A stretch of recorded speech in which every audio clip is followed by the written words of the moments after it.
Dear student, I am Dr. Prakash Mungli, Professor of Biochemistry. So in this lecture, I will be explaining you transport of ammonia to the liver. Let's get into the details. Protein turnover and amino acid degradation will be going on in all tissues as a part of normal cellular metabolism and as a part of normal cellular tissue turnover. Now, whenever protein is undergoing a turnover, when amino acids are released because of the breakdown of proteins, these amino acids are entering into the cytoplasm to get into translation process to make a new amino acid in a cell. And some of the amino acids that need to be degraded, so they need to be transported to the liver, especially the alpha amino group, that is the primary amino group in an amino acid, need to be transported to the liver, because the carbon skeleton of an amino acid may go into a metabolic intermediate either in glycolysis or a TCA cycle to be utilized by that particular tissue, whereas the primary amino group that need to be transported to the liver for urea cycle, so that ammonium ion from the primary amino group need to be handled properly, otherwise it can lead to hyperammonemia, and excess ammonia is toxic to the neurons. So in this process of transport of amino group nitrogen, which will be released as ammonia or ammonium ion from the peripheral tissues to the liver, need to be handled properly. That is usually done by two amino acids. One of that is alanine and other is glutamine. Alanine and glutamine, these are the major carriers of nitrogen in the blood. Now let's see what is the role of alanine in the transport of ammonia from the peripheral tissues to the liver. Alanine is the primary transporter of amino group from skeletal muscle to the liver. Predominantly, the amino acids that are released by protein turnover in the skeletal muscle, in one or the other way, they will be undergoing a transamination reactions ultimately to make alanine and also to make glutamine. So both alanine and glutamine, they are formed in the peripheral cells, especially in the skeletal muscle. So transport that alanine and glutamine out of the skeletal muscle, so that liver takes that up and break that alanine and glutamine, release amino group nitrogen and convert that into urea. So out of these two amino acids coming out of skeletal muscle, that is alanine and glutamine, alanine is the predominant amino acid that carries amino group nitrogen from skeletal muscle. So now the transport of amino acid carbons and nitrogens between muscle and liver, it is known as glucose-alanine cycle. Let's understand what exactly is glucose-alanine cycle. So as I was saying before in my previous slide, so amino acids which are coming out of skeletal muscle proteolysis, they will undergo transamination reaction with alpha ketoglutarate to make glutamate. That means the amino group nitrogen, the primary amino group, it will be now given to alpha ketoglutarate, which is an acceptor of that primary amino group, and that is now present in the glutamate, because alpha ketoglutarate is converted to glutamate while the amino acid is converted to its corresponding alpha keto acids, and that corresponding alpha keto acid will undergo its metabolic fate in the skeletal muscle. Now the glutamate, which contains amino group from the amino acids from skeletal muscle, and that glutamate undergoes transamination reaction with pyruvate. Pyruvate is a glycolytic intermediate. Pyruvate accepts the amino group from glutamate and becomes alanine. So your amino group is now in alanine. So basically it came from amino acids to glutamate and glutamate to now alanine. Now the alanine is the predominant type of amino acid that gets out of the skeletal muscle into the circulation, and in the circulation it will, when they reach liver, and liver is going to take that alanine into the hepatocytes, and alanine in the hepatocytes are undergoing transamination reaction with alpha-ketoglutarate, where it will give its amino group to alpha-ketoglutarate to become glutamate, and alanine itself is now converted to pyruvate because it has donated its amino group to alpha-ketoglutarate, and alpha-ketoglutarate is converted to glutamate. So what will happen to the pyruvate? Pyruvate is, it has two fates. Pyruvate can be getting into acetyl-CoA formation and TCA cycle, or if the person is in fasting condition, if there is a need for glucose, so pyruvate is converted to glucose and glucose enters into the blood, and that glucose usually taken up by the RBCs and brain during fasting and starvation. Now what about the amino group that came from all the way from skeletal muscles in the form of alanine, and in the liver that alanine's amino group is given to glutamate. Now the glutamate will undergo glutamate dehydrogenase reaction and release that amino group, and that amino group will become part of urea. Ultimately what happened here? So the amino group that was there in an amino acids in the skeletal muscle, ultimately it is transported in the form of alanine out of the skeletal muscle, and when in the liver it will become part of urea. And this is how ammonia, basically the NH3 there, which is coming from the primary amino group, it is transported to the liver for urea cycle. That's how ammonia is neutralized in the liver by making it as urea, which is less toxic molecule. Otherwise this ammonia or ammonium ion, that is toxic to central nervous system. Now let's look at the role of glutamine in transport of ammonia to the liver. Other than skeletal muscles, where alanine is the predominant amino acid that is getting out of the skeletal muscle to transport amino group nitrogen to the liver, even the skeletal muscle secretes glutamine as the transporter of amino group nitrogen to the liver, but predominant one is alanine. Whereas all other tissues, peripheral tissues, they will transport the amino group nitrogen out of the tissue into the blood in the form of glutamine. So peripheral tissues have two enzymes. Whenever they will have higher ammonia levels, they can fix ammonia to an alpha-ketoglutarate to make glutamate, and glutamate can take up one more ammonium ion to become glutamine, and that is what is shown in this particular figure here.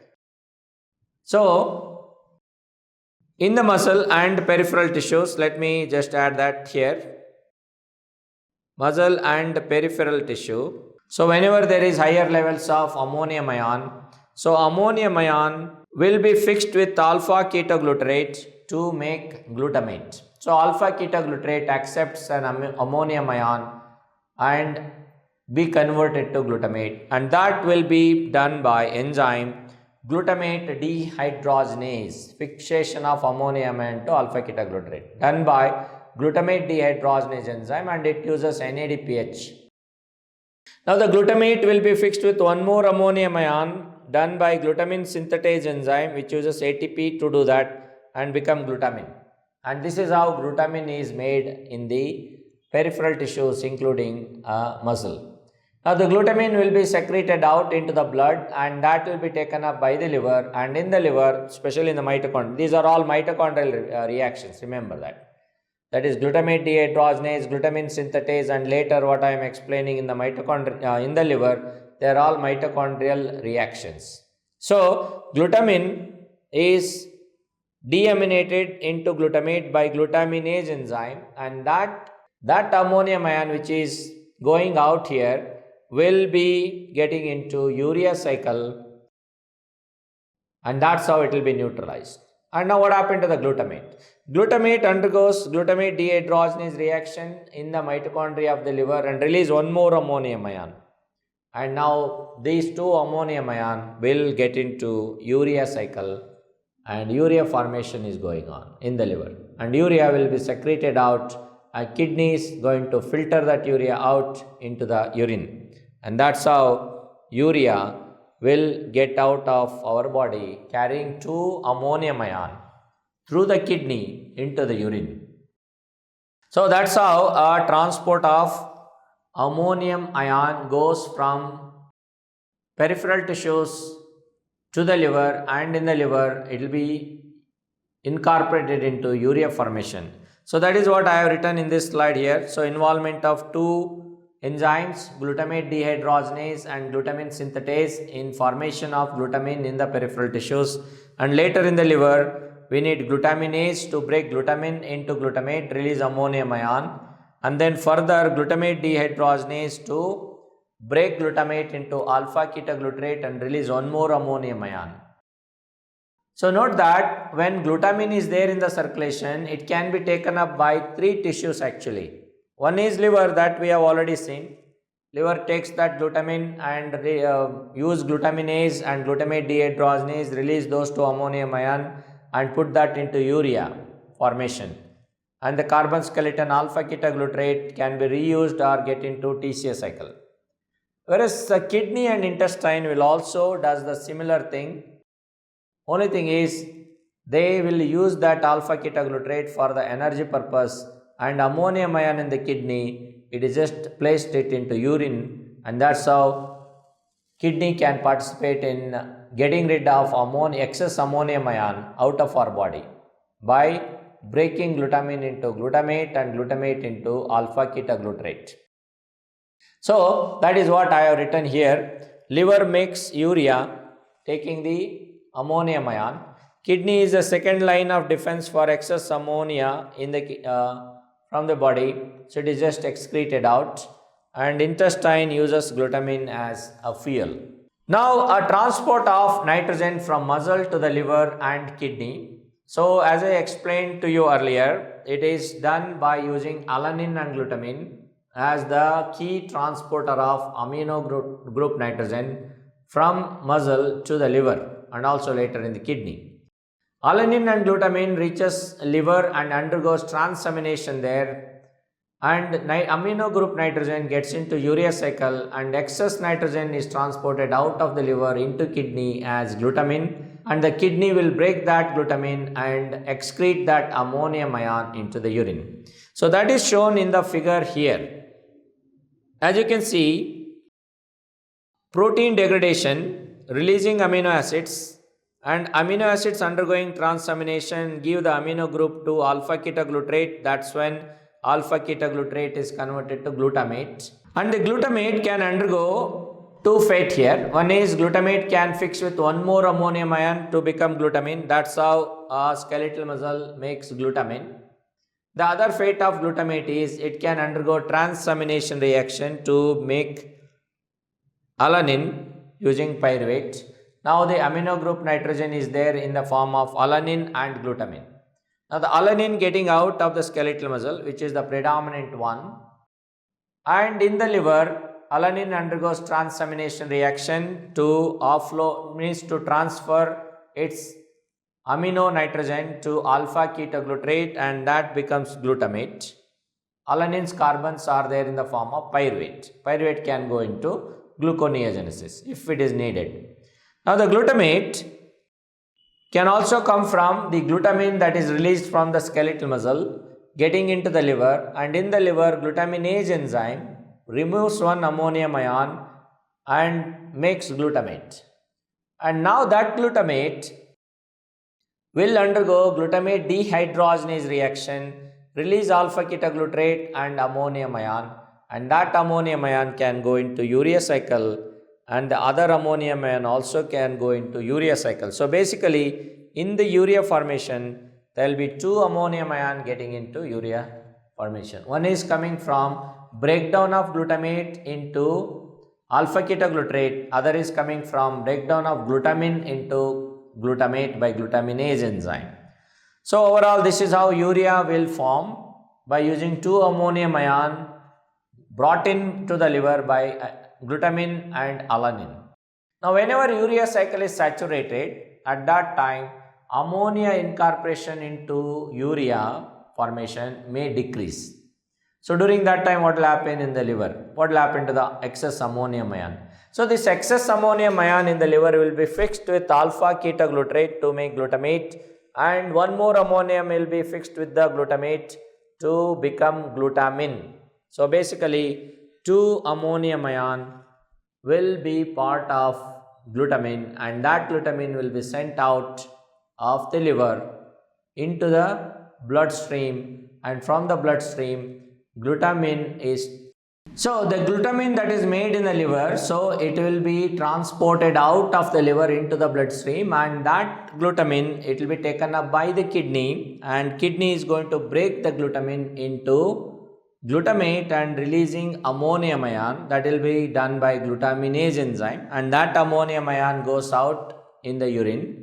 And furthermore, glutamate breaks into alpha ketoglutarate, releasing one more ammonium ion, and that goes out in the urine. That means whenever there is excess ammonia present in the liver, when urea cycle is defective or when urea cycle is kind of saturated, at that time liver is going to fix that ammonium ion to alpha ketoglutarate making glutamate, and one more ammonium ion is fixed to glutamate making glutamine, and glutamine is simply transported out into the blood, and blood glutamine levels will be more, and that glutamine will be taken up by the kidney, and it's going to reverse the process where glutamine breaks into glutamate releasing ammonium ion, and that puts into the urine, and glutamate further breaks into alpha ketoglutarate, and one more ammonium ion goes out in the urine. So this is how ammonia is handled in the skeletal muscle, later in the liver, and later in the kidney. So liver is the primary defense against hyperammonemia, and kidney is the second line of defense against hyperammonemia. Thereby, with the help of liver and kidney, our ammonia levels are tightly controlled, so that ammonia levels in the blood do not rise, and because ammonia is toxic to our neurons. So that's about transport of ammonia to the liver. I hope this video has helped you in understanding this very important concept, in knowing how exactly amino group nitrogen is transported out of peripheral tissues to the liver, and how that amino group nitrogen is neutralized to make urea rather than allowing it to be accumulated and as ammonia, which is a neurotoxic molecule. Thank you.